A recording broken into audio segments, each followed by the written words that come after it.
All right, well, I'm going to exercise executive director privilege here, and I will welcome everybody to this year's kickoff meeting for the Research Challenge. Delighted to have all of you folks online with us today. Wish we could be in person, and we'll keep our fingers crossed that we could do that next year.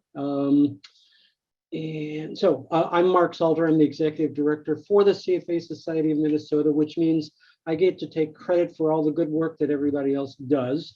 I'll do a shout out to my colleague Megan for getting everything organized.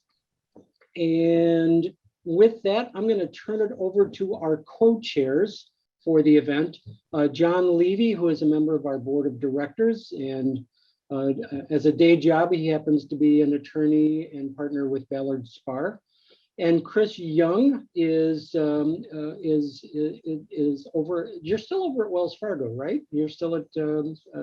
Yeah. You haven't moved jobs. Okay, good. All right. Can't keep track of you guys. So Chris is one of our perennial volunteers, and Jon and Chris both have been co-chairing this event for the last several years. We just really love how they dig into this and make it all happen. So with that, I'm going to get out of the way and let them proceed. Take it away, Jon and Chris. All right. Thanks, Mark and Megan. I'm Jon Levy. As Mark said, I'm on the board of the CFA Society Twin Cities. And I, with Chris, we co-chair this year's Research Challenge and have done it for the past few years. And, we're volunteers, Mark, Megan, and the Institute really, put this on, plus all the industry mentors, faculty advisors, and other volunteers, judges, graders, et cetera. But it's really, and I think I'm speaking for Chris as well, it's just really fun for us and to watch you guys work so hard and do such cool presentations, and it's just I just think it's really a real joy, and someone who works in the investment management industry, just to watch the intellectual curiosity and the hard work kind of pay off in a really cool project that you don't do for money. You might get some credit or whatever, but it's just more, just more value as a life experience. So welcome and thank you. I guess with that, I'll turn it over to Chris. We're going to sort of tag team this presentation, and Chris, why don't you want to take the next couple slides, and we'll just go back and forth. Okay, I'm on mute. So, okay. Yeah, great. Thanks, Jon. So today we really want to just introduce the teams. Of course, talk a little bit about the competition, the rules, the guidelines, provide an opportunity for some Q&A, and then most importantly, I think, introduce the subject company this year that we're really excited about the subject company. So hopefully you are as well. So I guess first off, CFA Society, CFA Institute, hopefully everybody on the call is familiar with the CFA Institute. It's a global organization of investment professionals, really a focus on professional excellence and ethics, very respected credential in the investment field. There's at least 113,000 members as of today. I think over 100,000 charter holders. A very global organization, 140 countries, 137 member societies. So vast network. Of course, the CFA Institute administers the exams. So hopefully you all are also checking out the exams, considering perhaps sitting for the exams in the near future as well. So But yeah, with the competition this year, hopefully, congrats on participating. Hopefully find it a challenging but very rewarding experience. So perhaps a building block in your future career as an investment professional. So with that, I think we can move on to the next slide, so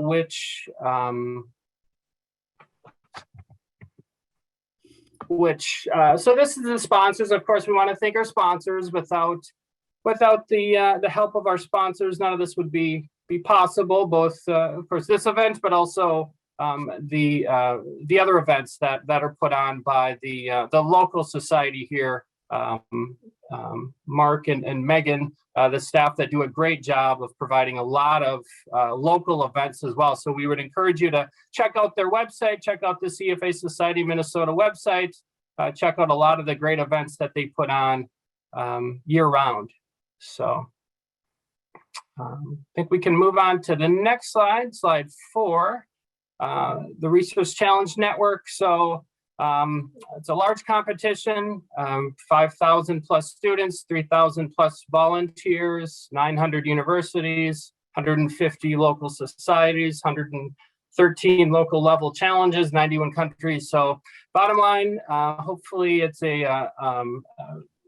as the competition moves forward, hopefully you can take part and expand your network a little bit with other aspiring charter holders as well. So on slide 5, so just the very basics of the competition. So intercollegiate competition between teams of students, both undergraduate and graduate level. Again, as John mentioned, it is organized by volunteers. So a lot of CFA Society volunteers behind the scenes, also that help make this possible. At least 3 teams, 3 to 5 students participate. So what does it involve? So analysis of a publicly traded company. So the evaluation, the grading, and the advancement, that's all, it has to do with your analysis, your due diligence on the publicly traded company, the research that you put into the subject company. So not necessarily on the stock performance, of course. It's more on your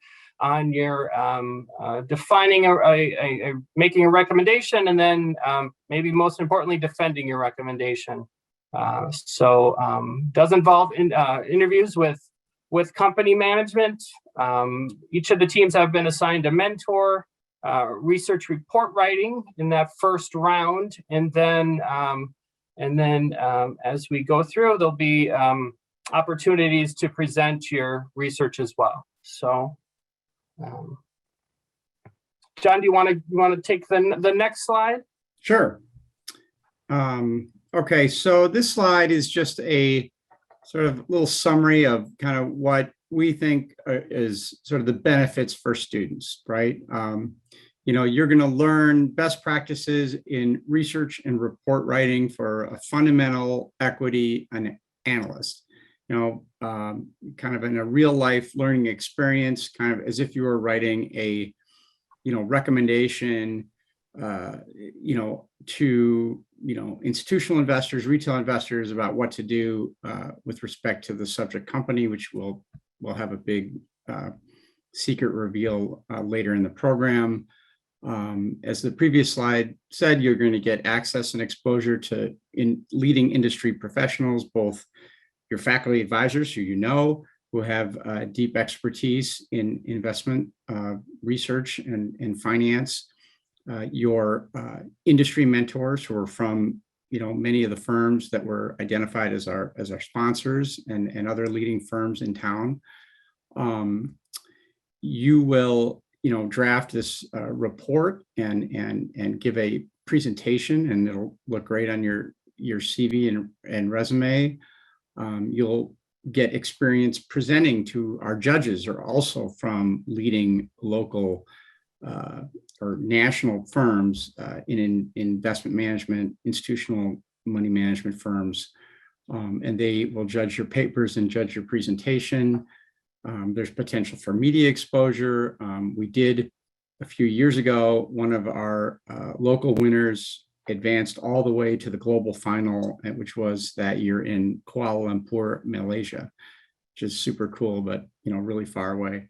But what an awesome experience. And the whole sort of program, the whole research challenge is 10,000 students and 2,200 volunteers. And I would just say, whatever field you go into, right? I mean, if you don't become an equity research analyst for, a financial services firm or investment fund, I mean, even if you study fixed income or research, credit or derivatives or whatever, or go into another field entirely, you're still going to get great experience in writing, researching, critical thinking, and presentation skills. And that's the, I think as a student, that is just really, really valuable, and taking, constructive feedback, sort of reacting on your feet to things, dealing with, changes in data that you're going to have to analyze.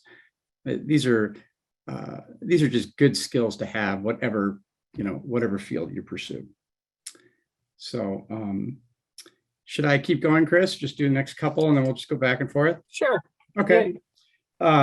So Megan, thanks.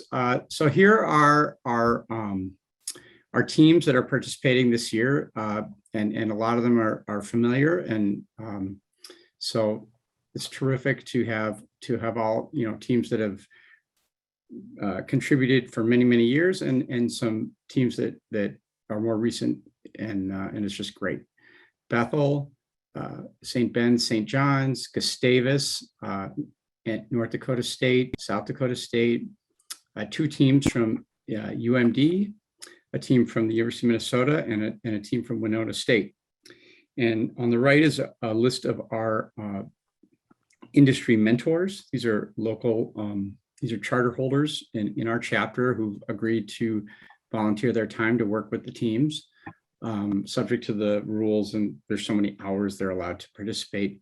One thing that I will want to sort of make clear to our to all the faculty mentors and the teams that are on the call, and the people that listen afterwards who can't participate today, is if there's some hiccup with your mentor, you can't connect, or you've tried to connect but whatever, that let me or Chris or Megan or Mark know, so that we can address any obstacles or bumps.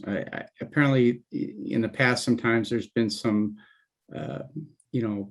whatever hiccups, and we just want to make sure that it's not a problem, and if we're told about it, informed about it, we can get on it and make sure it's great. So thank you. And then again, thank you so much to the mentors. I think some of them may be on the call. I don't, through the Zoom, I'm not sure, I didn't look at all the participants, but if you are on this call or listening later, again, thank you. This is, again, we can't have a research challenge without you. So really, really appreciate it. Here, I'll do the next one. Megan, this is just a diagram of how the tournament works, or the we now we're in a local level challenge. That's at the bottom green, and then you go up. So we'll have a winner. The winner will go to the sub-region finals, and the sub-region final, you'll submit a 10-minute video, your 10-minute presentation, no Q&A, no paper, and then there'll be another, I guess, regional final, and then global final. Why don't I do one more, because I think the next slide kind of shows this. Yeah, it's just a further detail on that diagram. We host the local final. There'll be a paper, and I think this year we're going to have Megan and Mark, am I right? All the teams will be invited for presentations, not just the top 4, or I just can't remember what we decided. guess I don't know what we decided. Last year we invited everyone because it was kind of a one-off. Okay, We'll figure that out and get back to everyone. okay, thank you. Then local final to the sub-regional. It says, teams submit the recorded presentation, the judges evaluate it, then the regional finals. And that's, again, this is all virtual. I'm really sorry. I wish we could do it live. April, and then the number of teams that advanced, we think that the next slide shows, we think it's 3 from our, but we're, this is another question we'll have to put to the Institute. Again, this slide just shows, again, more detail, who's in the subregions, the Americas, et cetera.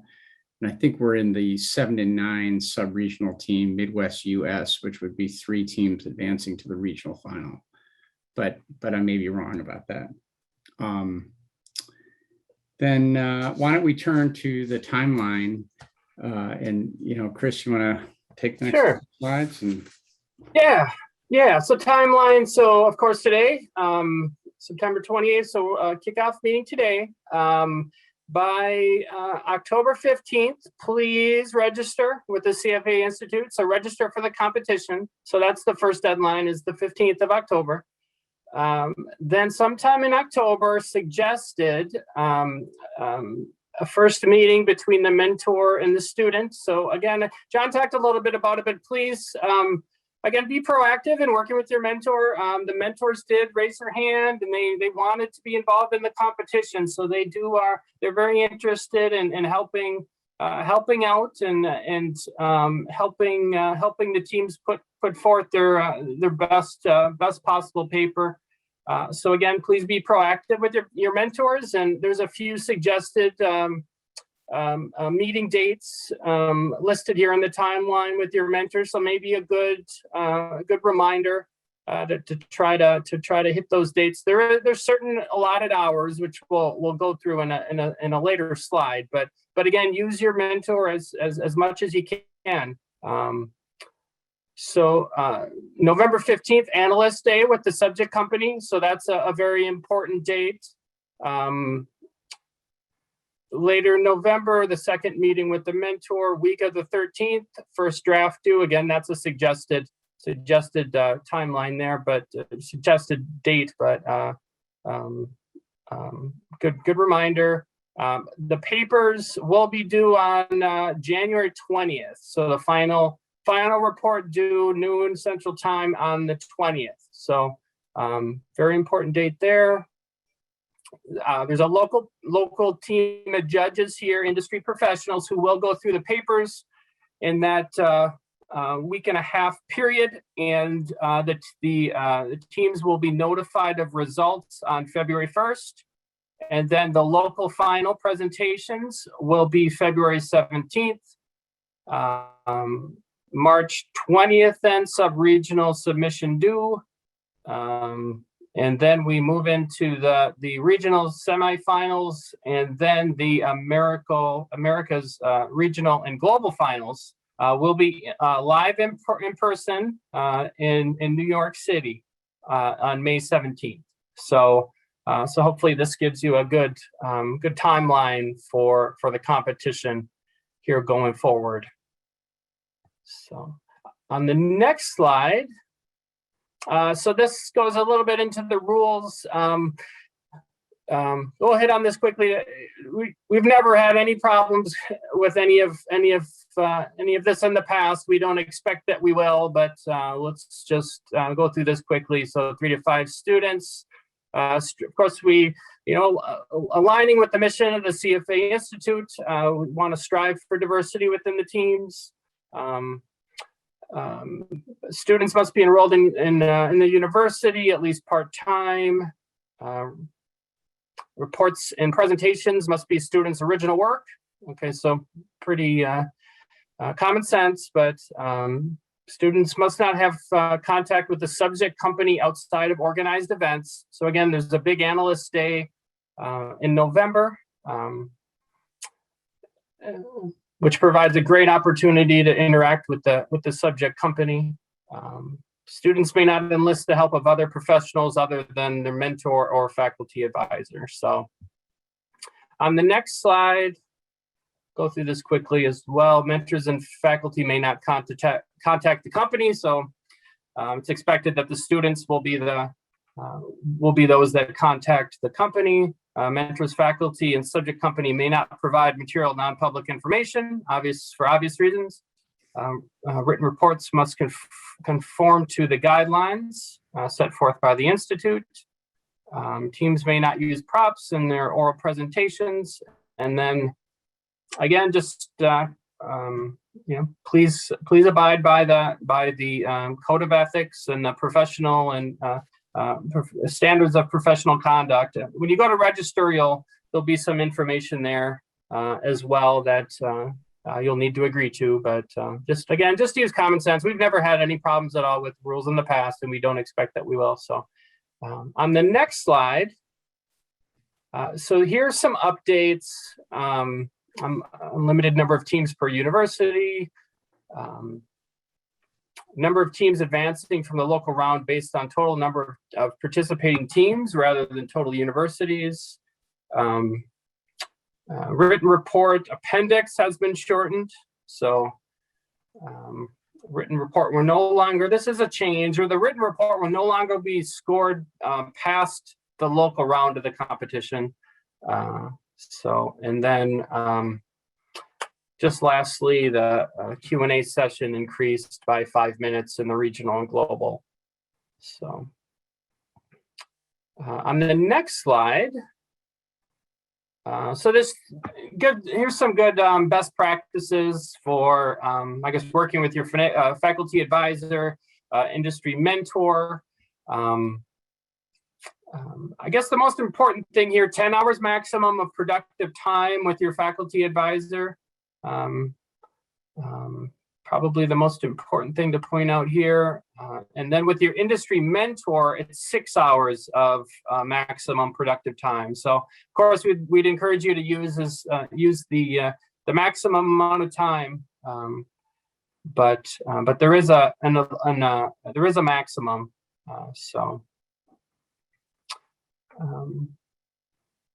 But I think we can move on to the next slide. Interacting with the subject company, so designated officers only. So the company also volunteered to be a part of the competition. And they also are providing some designated representatives to assist with the competition. So please the interaction should be limited to those designated officers. Beyond that, again, I think recording of the analyst event is not allowed. But beyond that, I think we're okay. So we think we can move on to the next slide. John, do you want to cover this one, or should I go through this one? Why don't I do the written report and the scoring, and then you can do the big reveal. Okay. So the written report is 10 pages, not counting the front and back cover. I think that's been a rule for a long time. The report must be, it's like there's an approved institute form that you have to follow. Your appendix can't be longer than 10 pages. I think that's new. I think it used to be 20. Is required. This is all on the Institute website, but this is just a quick summary. The report has to have all, certain required information, the ticker, the company name, the recommendation, buy, sell, hold. I will say one little war story, well, two war stories, I guess. A few years ago, one of the subject companies was a local company, pretty like high flyer, getting a lot of media. And one of the teams recommended that the company be shorted or be sold, and had a price target, well below the then trading price. And they were right. turned out that the stock crashed, a few weeks after the oral presentation, and it was big news locally, but it was just great because it just showed the kids, did a great job, and and they won. They won the presentation that year, and it was for a sell.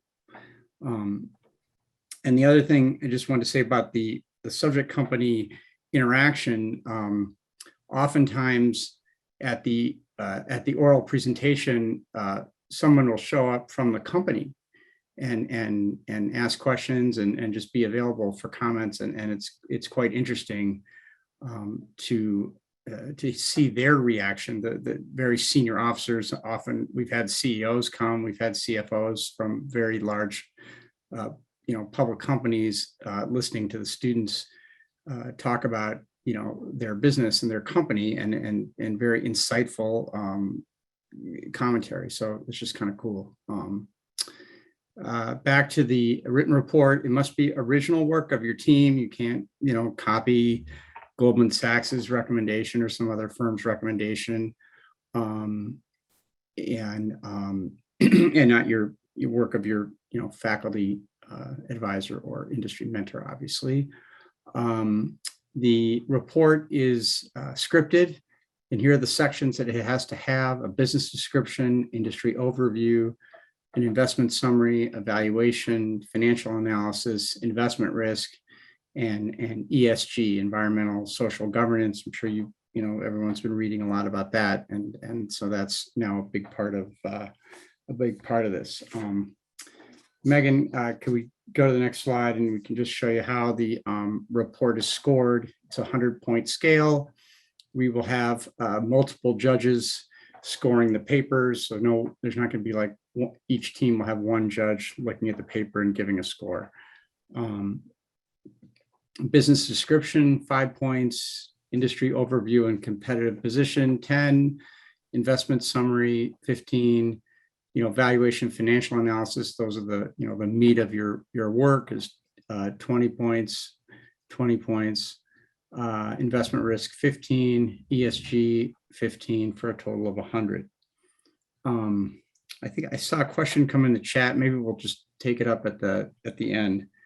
And then next is the presentation scoring. Oh, Megan, do you mind flipping? Perfect. Okay, so this is the judges. This is what they will score, and we usually have 3 or 4 judges or 5 judges that will assess the presentation, and these are the again, this is set by the institute. Your financial analysis, 20 points. Your valuation, 20 points. Your ESG, 10. How was your presentation? Logical, factual, convincing. How'd you do in the Q&A? Did you, use all of your team members? How are your slides? Basically, and that adds up to 100. Again, we'll have multiple scoring. We'll add them up. And so there's not like one judge will decide the competition. And with that, I'll turn it back over to Chris for a little, build up for the big reveal. And all I'd say is it's a good company considering we're in a public health pandemic. I guess that's my clue. Well, yeah. Yeah, so we're really excited about the company this year. Every year we go through a process of trying to brainstorm local companies and put together a wish list of companies that we'd like to for them to be the subject company. Of course, it is a process because it's, of course, the company, also its resources its resources and volunteer time from staff at the subject company as well. So but this year we're really excited to have the subject company this year is Ecolab. So yeah, headquartered right here in St. Paul. So we are excited that we think that just really excited. A lot of interesting things going on at Ecolab, and we couldn't be happier with their and grateful for their willingness to participate and welcome us into provide a bit of a window into their company and their operations. And we think, again, we couldn't be happier with the company. So hopefully you find it very interesting as well. So.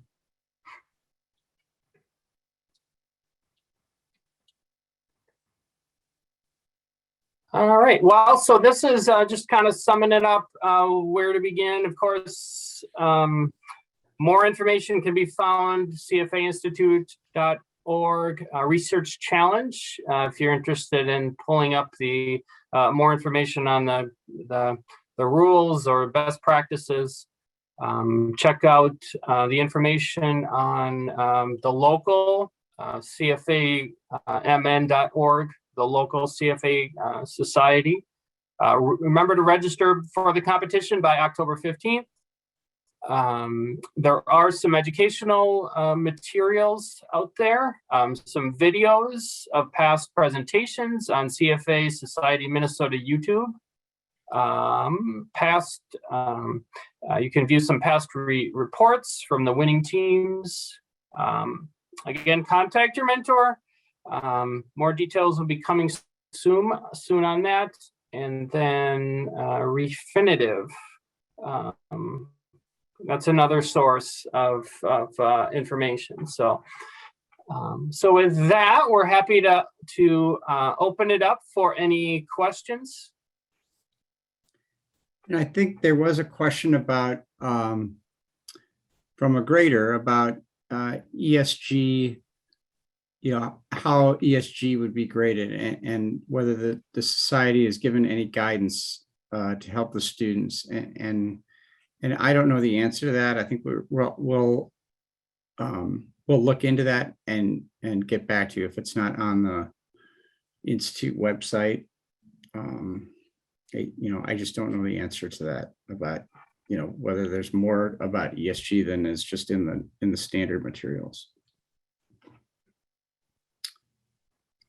Is Analyst Day virtual or in person? Megan, I thought it was virtual. Am I wrong about that? We haven't firmly decided yet, but it's going to be likely in person based on the few professors I've talked to. Everyone seems like they're willing to travel and be in person. And that was really what I was basing it on. So I hope so.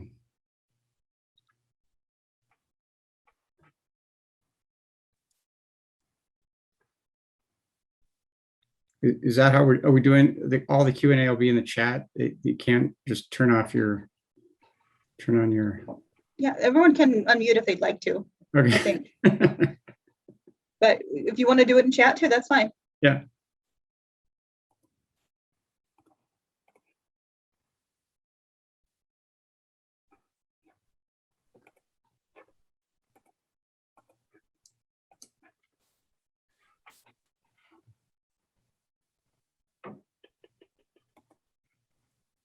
And again, just thanks to everyone. I mean, the students, obviously the participants, we understand this is starting in the fall.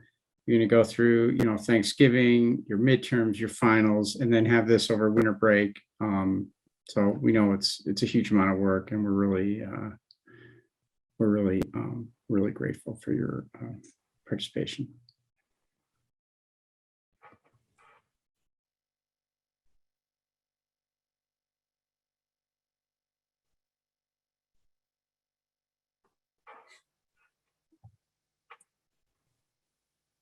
Yeah, if anybody has a question they want to ask out loud and in front of everybody, I thought there was an easy way here for me to unmute everybody. I can mute all. Can I unmute all? Hi, Mark. This is Kate Lyons. I think I was able to unmute myself. There we go. Good. We heard you, Kate.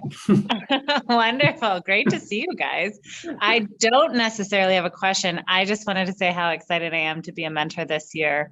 And I'm excited about the company, and thank you both for all the hard work you've done putting together the challenge. I think the students have always had a good experience.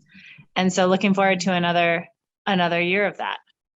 Wow, it's super cool to have the president as a mentor, and it makes Chris and I a little nervous about the job, you know. She doesn't get any extra pull. That just don't. That is true. There are no benefits to having me. Thank you for being a mentor. No, it's super fun. It fulfills my dreams of being an analyst myself. So I get to do all the analyst stuff. Larry Schrank from Winona State. In past years, teams have given access to Bloomberg, Factiva, one of the databases. Is that planned for this year? Isn't that Refinitiv, Mark and Megan? Correct. Yeah, Lawrence, they've had Thanks for your question, Larry. Yeah, they've had a couple of different firms step up to do that in years past. I remember FactSet was a big one, but Refinitiv has Yeah, stepped we've forward had the last couple of S&P years. Global, we've had Bloomberg, and now it's Refinitiv. Thank you. Yes.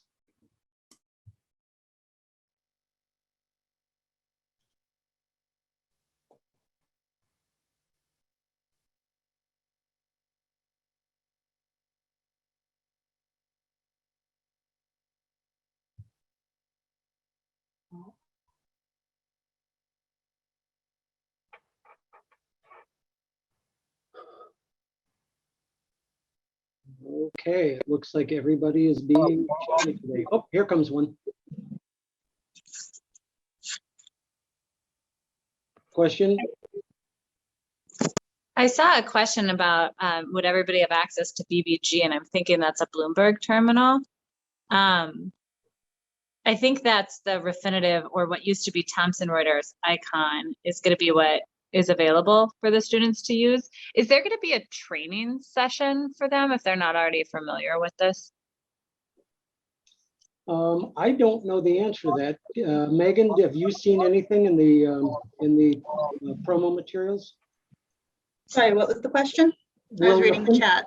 Will Refinitiv have a training session on how to use their research product? You know, I think I've seen something, but I'd have to relook it. And again, I'll put this all together in an email and make sure it's all in one place for faculty. In the past, the you know, when it was Bloomberg or S&P Global, they had a training session for students to use the database. So I would think that would be part of it, but Megan will have to confirm with the institute. Okay, if not, I think I know a local guy that can do the training. He does the training for us here. Okay, good. Oh, awesome. So in that regard, maybe there is a pull to being the society president. I don't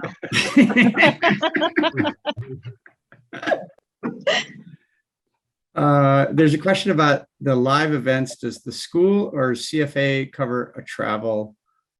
And so I think the travel, if there's paid travel, it would be for the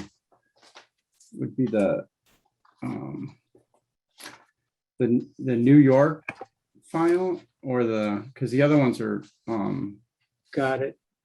right. So yeah, so I'll jump in there, John.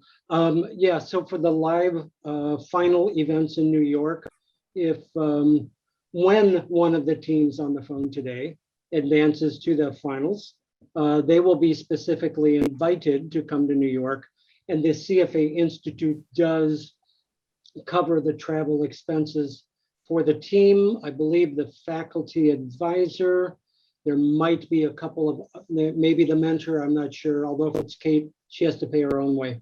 Oh, man. Yeah, I do know that when the Bulldogs sent a team over to Malaysia a couple of years ago, Joe, correct me if I'm wrong, but the Institute picked up the travel for all you guys. Although no, I'm not even going to attempt to make a bad joke here. So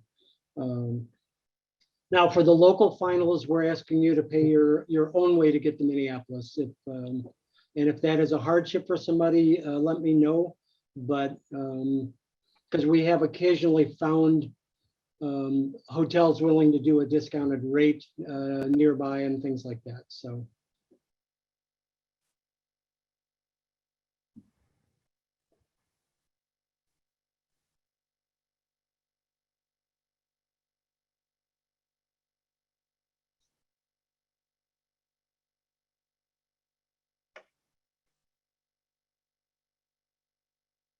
And there's a new question. If Analyst Day has the potential to be held in person, is there a location already set or is that TBD?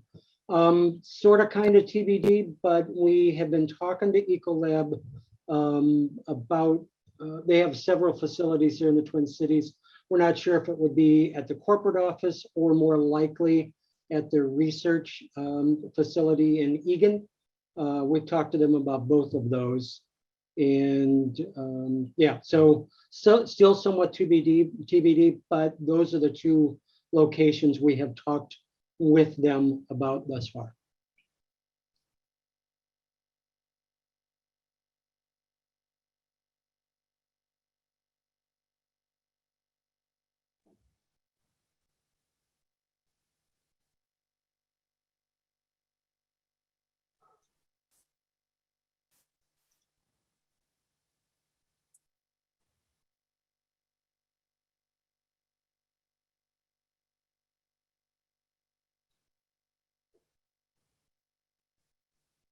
Is there a conflict if we hold Ecolab in our student portfolio? Oh, good question. I wouldn't think so on the face of it. Yeah, I mean, it seems to me that unless you know, if the same students that are participating in a challenge are on the, you know, the student fund or whatever it is, the endowment that the students run, and they, you know, I think if there's a meeting between the fund and Ecolab during the next, you know, between now and the presentations, they shouldn't go to that. They should just, their access to Ecolab has to be the same as everybody else's through, you know, Analyst Day and public information. Because sometimes, you know, obviously, you know, if Ecolab, you know, investor relations met with the UMD pension fund and the students got to go on that, I think they shouldn't do that. That would be off the cuff. That's kind of how I see it. But Chris and Mark, everybody else could weigh in. Yeah, I would think that's the main issue. If holding a position in Ecolab in your student portfolio gives you access to information that you would not get ordinarily as part of the competition, yeah, that would be a conflict of interest. So, and I think our industry mentors can help you navigate that particular challenge along with your faculty advisors. Yeah, it might help you because the stuff you get from Analyst Day might help your endowment decision. Oh, there you go.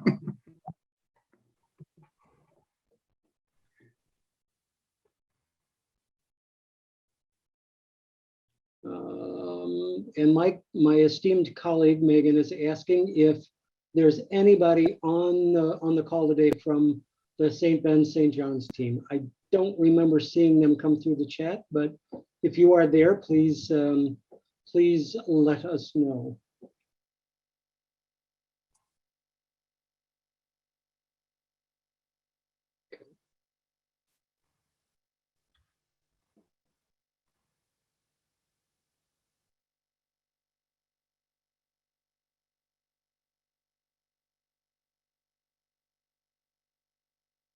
All right, last call for questions. Anybody have anything else on their mind? We'll always take thanks, Joe Artem. Thank you very much for the thanks. Yeah, we appreciate it, and yeah, good luck to all you guys too. Yeah, good luck and thank you. See you all in person in a couple of months. So. Thank you. All right. Yep. Bye, everyone. And you have our contact information. Yeah. Take care. Thanks.